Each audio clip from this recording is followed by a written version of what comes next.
राजनीतिक कोई पहचान भी नहीं थी। तो 1999 से जो है बहुत कुछ सीखा, एक्सपीरियंस हुए, अपनी पढ़ाई करी। तो पढ़ाई में मैंने एमडी से एमफिल किया, इतिहास में नेट किया, 4 साल गवर्नमेंट कॉलेज भिवानी में वहां पढ़ाया। और ये करते करते सामाजिक लड़ाई लड़ी। एमडीयू में छात्र नेता के तौर पर कई साल काम करने का मौका मिला। और जब असिस्टेंट प्रोफेसर रहा भिवानी के अंदर गेस्ट फैकल्टी में गवर्नमेंट कॉलेज में, वहां भी जो है मैं जिला प्रधान था। तो मैं ये क्यों बता रहा हूं, कोई मैं अपनी बोर बढ़ाई करने के लिए नहीं आया हूं कि बच्चों के अंदर जो एक मोटिवेशन आए, बच्चों के अंदर मोटिवेशन आए। रुतबा मेरे सर को तेरे संविधान से मिला, ये मान और सम्मान भी तेरे संविधान से मिला, औरों को मिला होगा कुछ भी मुकद्दर से, हमें तो मुकद्दर भी तेरे संविधान से मिला। तो बाबा साहब डॉक्टर भीमराव अंबेडकर और ज्योतिबा फुले की जो जयंती आज मनाई जा रही है, तो समस्या यह है कि एक आदमी के पास सारी चीजें नहीं होती। किसी के पास ज्ञान होता है, किसी के पास पैसा होता है, किसी के पास पद होता है। तो अगर हमारा समाज आपस में अगर सहयोग करे तो बहुत बड़ी ताकत बन सकती है।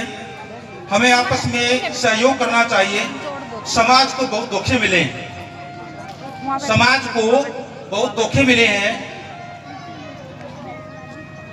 हरियाणा के अंदर परिसंघ के नाम से, डॉक्टर भीमराव अंबेडकर के नाम से संगठन है, जिसमें कई एमएलए एमपी बने और जो अलग अलग पार्टियों में गए।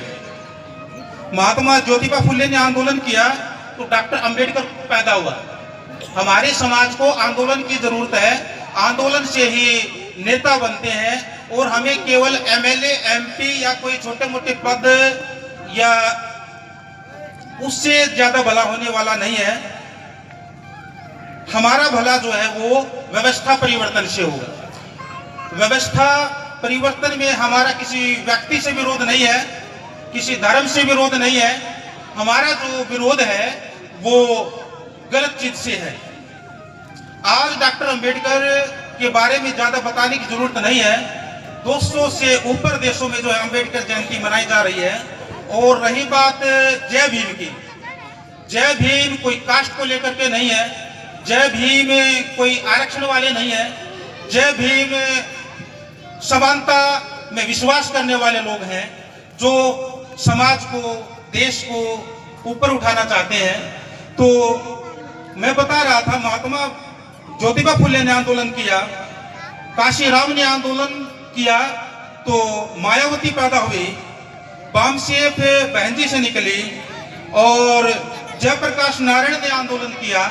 इस देश के अंदर बड़े बड़े लोगों ने जो है आंदोलन किया। दिल्ली में केजरीवाल ने आंदोलन किया तो दिल्ली का मुख्यमंत्री बना। तो हमें आंदोलन करने की जरूरत है। आंदोलन अगर होगा तो व्यवस्था परिवर्तन होगी।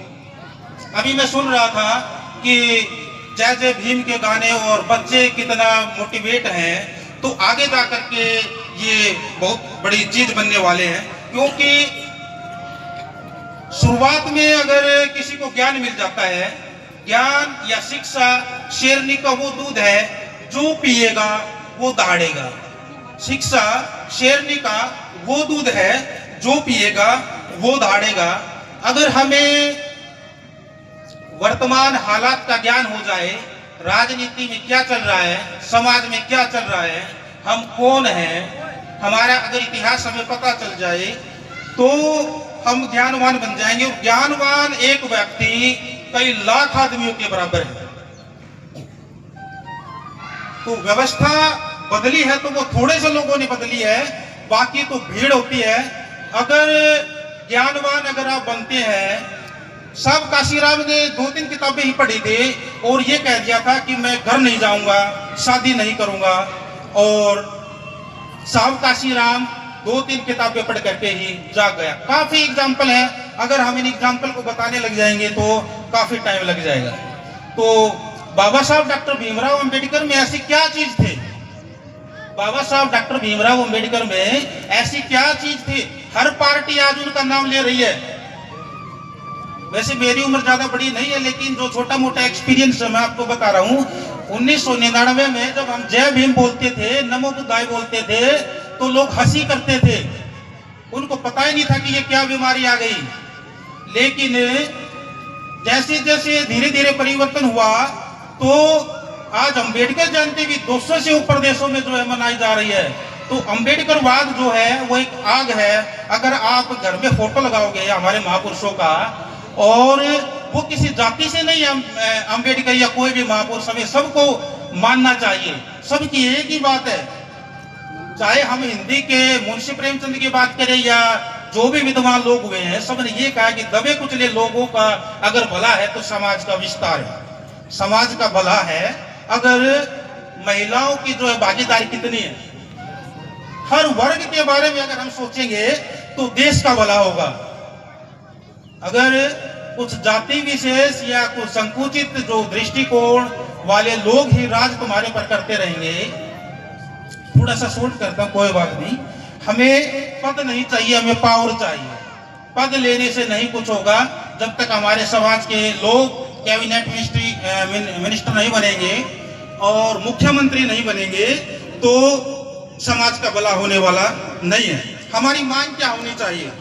हमें शिक्षा में बराबरी चाहिए, हमें रोजगार के अवसर चाहिए, हमें समाज में सम्मान चाहिए। मैं वीरेंद्र कुमार आज आपसे एक सवाल पूछता हूं, कब तक हम अपने हकों के लिए इंतजार करेंगे? कब तक हम चुप रहेंगे? कब तक हमारे साथ अन्याय होता रहेगा? इतिहास गवाह है, जब जब समाज एकजुट हुआ है तब बड़ी से बड़ी ताकतें झुकी हैं। हम उसी रास्ते पर चलने आए हैं जिस रास्ते को डॉक्टर भीमराव अंबेडकर ने दिखाया था कि शिक्षित बनो, संगठित रहो, संघर्ष करो। हमारी लड़ाई किसी व्यक्ति विशेष से नहीं है, किसी जाति के खिलाफ हम नहीं है। हमारी जो लड़ाई है वो व्यवस्था परिवर्तन करना है। आज हम देखते हैं, एक एग्जाम्पल मेरे को याद आ गया, राजकुमार सैनी 2014 से पहले वो नहीं था, आपने राजनीति में नाम सुना है, जो उसने जब 2-4 किताबें पढ़ ली हमारे बाबा साहब अम्बेडकर के बारे में और महापुरुषों के बारे में, तो वो ऐसे हो गया जैसे किसी ने चाबी भर के उसको छोड़ दिया हो।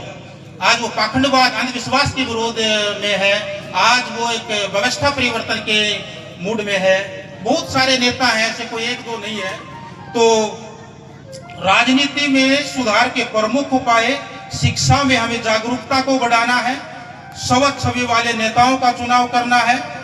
अगर जो समाज के बीच में, अगर तुम्हारे बीच में नेता रहे जो तुम्हारी आंखों की लड़ाई लड़े, 24 घंटे तुम्हारे बीच में रहे, तुम्हारी एक कॉल पे आए, ऐसे नेताओं को चुनने की जरूरत है। बहुत चुन लिया तुम्हें जो है पीढ़ी दर पीढ़ी ऐसे नेताओं को कि उसका बाप भी नेता, उसका बेटा भी नेता, और विरासत में जिनको राजनीति मिली है उनको चुन लिया।